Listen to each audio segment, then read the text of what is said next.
திண்டுக்கல் மாவட்ட ஆட்சியர் அலுவலகத்தின் பின்புறம் பொதுமக்களிடமிருந்து பெறப்பட்ட மனுக்கள் குப்பை போல் குவிந்து வைத்திருக்கப்பட்டது பரபரப்பை ஏற்படுத்தியுள்ளது. திண்டுக்கல் மாவட்ட ஆட்சியர் அலுவலகத்தில் வாரந்தோறும் நடைபெறும் குறைதீர்வு கூட்டத்தில் பொதுமக்களிடமிருந்து பெறப்படும் புகார் மனுக்களை பரிசீலனை செய்து துறை ரீதியாக அனுப்பி வைக்கப்பட்டு தீர்வு காணப்பட்டு வருகிறது. இந்நிலையில் ஆட்சியர் அலுவலகத்தின் பின்புறம் குப்பை போல் மனுக்கள் குவிந்து கிடப்பதை கண்ட பொதுமக்கள் அதிர்ச்சி அடைந்துள்ளனர். இதுகுறித்து பொதுமக்கள் கூறியதை அடுத்து அதிகாரிகளை குப்பை போல் குவித்து வைத்திருந்த பழைய மனுக்களை தீயிட்டு கொளுத்தினர்.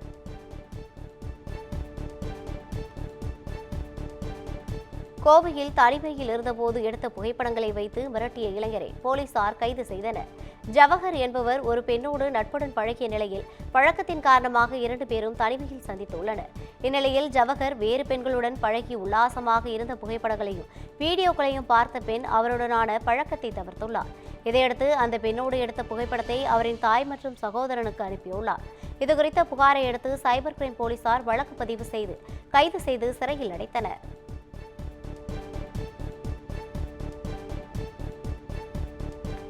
ராணிப்பேட்டை மாவட்டம் அரக்கோணத்தில் குடிபோதையில் 2 பேருக்கு இடையே ஏற்பட்ட தகராறில் ஒருவரை சரமாரியாக கத்தியால் வெட்டப்பட்ட சம்பவம் அதிர்ச்சியை ஏற்படுத்தியுள்ளது.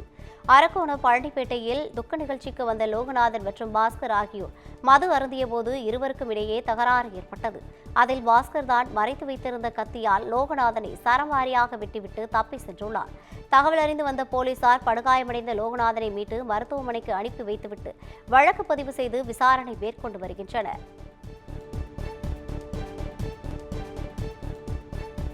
கோவையிலிருந்து பாலக்காடு செல்லும் சாலை குண்டும் குழியுமாக இருப்பதால் அதனை சீரமைத்து தர பொதுமக்கள் கோரிக்கை விடுத்துள்ளனர்.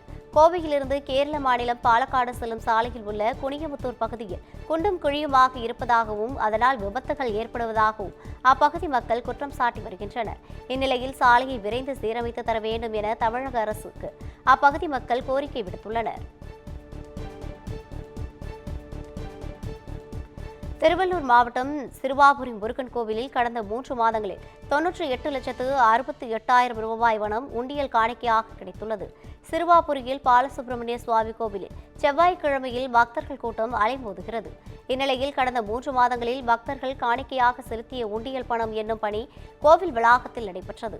இதில் உண்டியல் காணிக்கை மூலம் 98,68,960 ரூபாய் பணம், 113 கிராம் தங்கம், 9 கிலோ 240 கிராம் வெள்ளி, வெளிநாட்டு கரன்சி கிடைத்துள்ளதாக கோவில் நிர்வாகம் சார்பில் தெரிவிக்கப்பட்டுள்ளது.